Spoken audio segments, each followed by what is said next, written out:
You got to be thankful for what you have. For real, for real. A lot of people want to get rich. They want to get wealthy. They want to become a millionaire, billionaire. You know, that's the cool shit now. To be, and it really was never whack, right? To want to be a millionaire or billionaire. So let me say that. But the whole goal, the whole purpose in life that the media has pushed, as music is pushing, as celebrity culture is pushing, is that to be rich and to be wealthy is the end all and be all. Well, let me tell y'all something. There's a lot of rich people that would trade places with you that are so-called underprivileged and less fortunate. There's a lot of so-called rich, wealthy people. They don't have their mothers, they don't have their fathers, they were raised by the nanny, or they were raised by another family member. A lot of so-called rich and wealthy people, because they didn't get that attention because mommy and daddy was building corporations and building companies and, you know, had so many people on staff that they were always working and grinding, right? So the nannies ended up being there, and they're not even getting the attention because so these people are on grind mode, right? And again, there's nothing wrong with that. But in everything has a season, right? So in everything, there's balance. So there's a time for work and there's a time for play. And there's a time for play and connection. So there's a lot of people that are strung out, cocaine, heroin, Adderall, lean, these opioids, people that are so-called privileged, people that so-called have it all, got the Benzes, the Bentleys, the private jets, the tutors, the trips where they want, the credit cards that they could max out and not worry about. But a lot of them are alone. A lot of them are unhappy. A lot of them did everything by the time they reach a certain age, traveled the world, tasted this, been with this person, slept with these women or these men, did whatever they want, and then they don't have anything else to do. There's no place else to climb.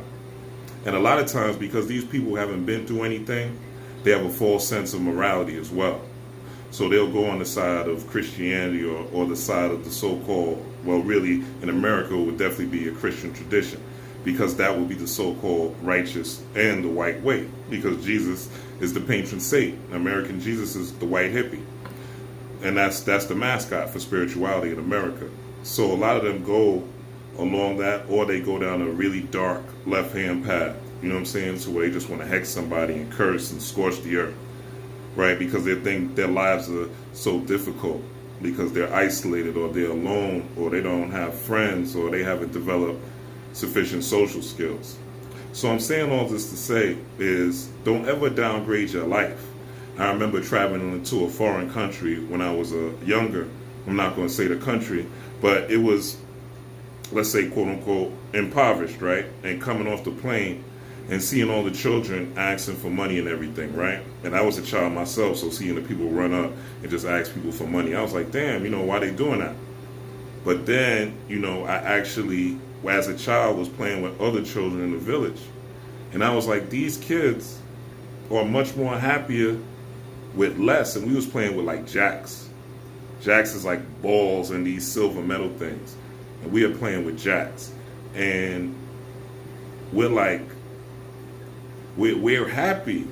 Like, we was just happy. We was running around. We was playing tag. There was no computers, no PlayStations, no, no devices, no smartphones, no nothing. It was just kids being kids and pure fun.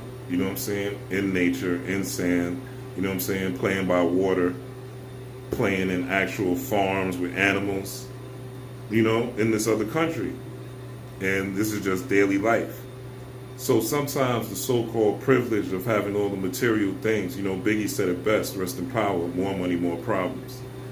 So you really gotta, when you want these things and you're going after these things, really look at the totality, the security that you have to have, the mindset that you have to manage all these people, the way you acquire these things and how it affects others, right? And also, if you like, fuck how it affects others, right? Because there's some people on that edge of the spectrum, then how does it affect you to not affect others. Because at the end of the day, we're all breathing the same air.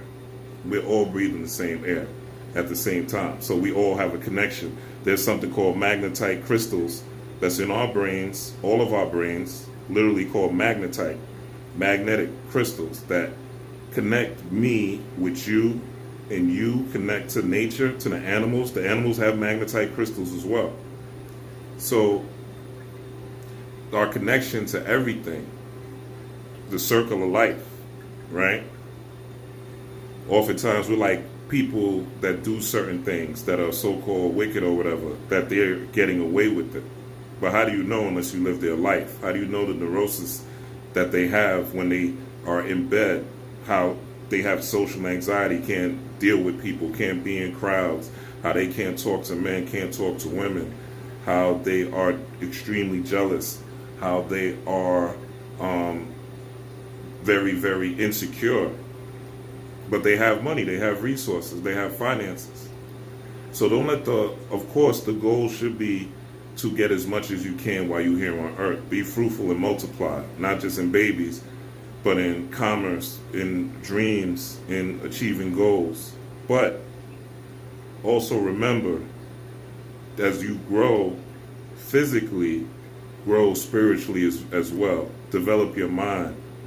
When you go in nature, play in nature, have fun, run around, get on the swing, ride a bike, talk to somebody that makes you laugh.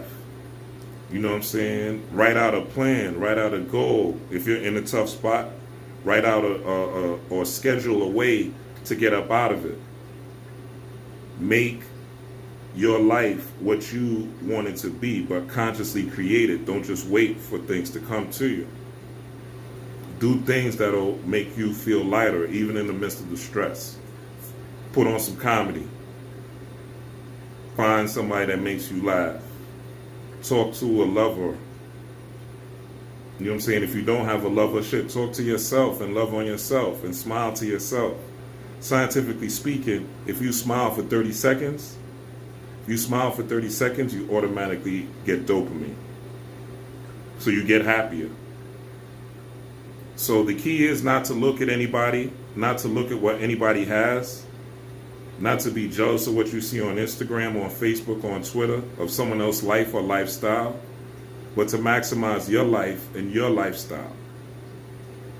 Do the things you like to, do the things that you want to do the things, of course, get wealthy, right? You should. You're here. Why not? If you have all the sufficient body parts and the mind, and just like everybody else who got it, the blueprints are out there. They're free on YouTube.